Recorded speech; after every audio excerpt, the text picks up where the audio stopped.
BTC secretary তো এফসু office নহয় BTC secretary তো বিটিসি সেক্রেটারি দেয় কিন্তু এই আবসু অফিসও পুরা চলাই থাকে सोरखौबा टारगेट खालामनो थांनानै एबसुखौ बोना लाबोनानै अपिनियन होनायनिफ्राय बिथाङा गोजौआव थाङा मोजां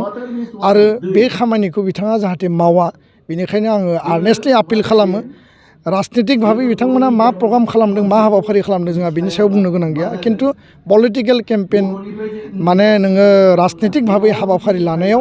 एबसु आफाद बा बे पबित्र संगठनखौ जाहाथे कुनु कमेन्ट होआ बेखौ लानानै आङो दिनैनि बे मिडियानि गेजेरजों बिथांखौ आङो खावलायदों आरो जुदि बिथाङा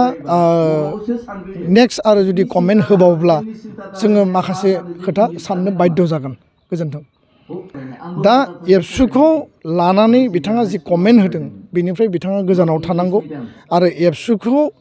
पलिटिकेल केम्पेनाव पलिटिकेल इन्ट्रेस्टनि थाखाय पलिटिकेल पार्पसनि थाखाय कुनु जाहाथे एबसुखौ लानानै कमेन्ट होआ खारन बे बयनिबो थाखाय जातिनि मोनसे सम्पद जातिनि आफाद आरो बड'फा उपेन्द्रनाथ ब्रह्मआ माहारि दानायनि थाखाय गेरेमसा माहारि दानायनि थाखाय जिखिनि हाबा मावलांबाय जों बिनि आधारावनो खामानि मावगासिनो दङ 2003 आरो 2005 मायथाइयाव जेला बिथाङा इन्टारिम काउन्सिल सालायदोंमोन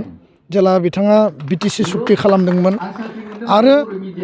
2005 मायथाइयाव जेला फार्स्ट इलेक्सन जादोंमोन बिटिसिनि दुलाराय बर' फरायसा आफादा बिथांखौ मदद होदों आरो दुलाराय बर' फरायसा आफादाव दिनै प्रमद बर'आल' खामानि मावाखै गोबां एबसुनि दैदेनगिरिफ्रा एबसुआव खामानि मावदों आरो बिनि उनाव पलिटिकेल फिल्डआव थांदों दा बेखायनो सोरखौबा टारगेट खालामनो थांनानै एबसुखौ बोना लाबोनानै अपिनियन होनायनिफ्राय बिथाङा गोजौआव थाङा मोजां आरो बे खामानिखौ बिथाङा जाहाथे मावा बेनिखायनो आङो आर्नेस्टलि आपिल खालामो राजनितिक भाबै बिथांमोना मा प्रग्राम खालामदों मा हाबाफारि खालामदों जोंहा बिनि सायाव बुंनो गोनां गैया खिन्थु पलिटिकेल केम्पेन माने नोङो राजनितिक भाबै हाबाफारि लानायाव एबसु आफाद बा बे पबित्र संगठनखौ जाहाथे कुनु कमेन्ट होआ आबसुआ फरायसा आफाद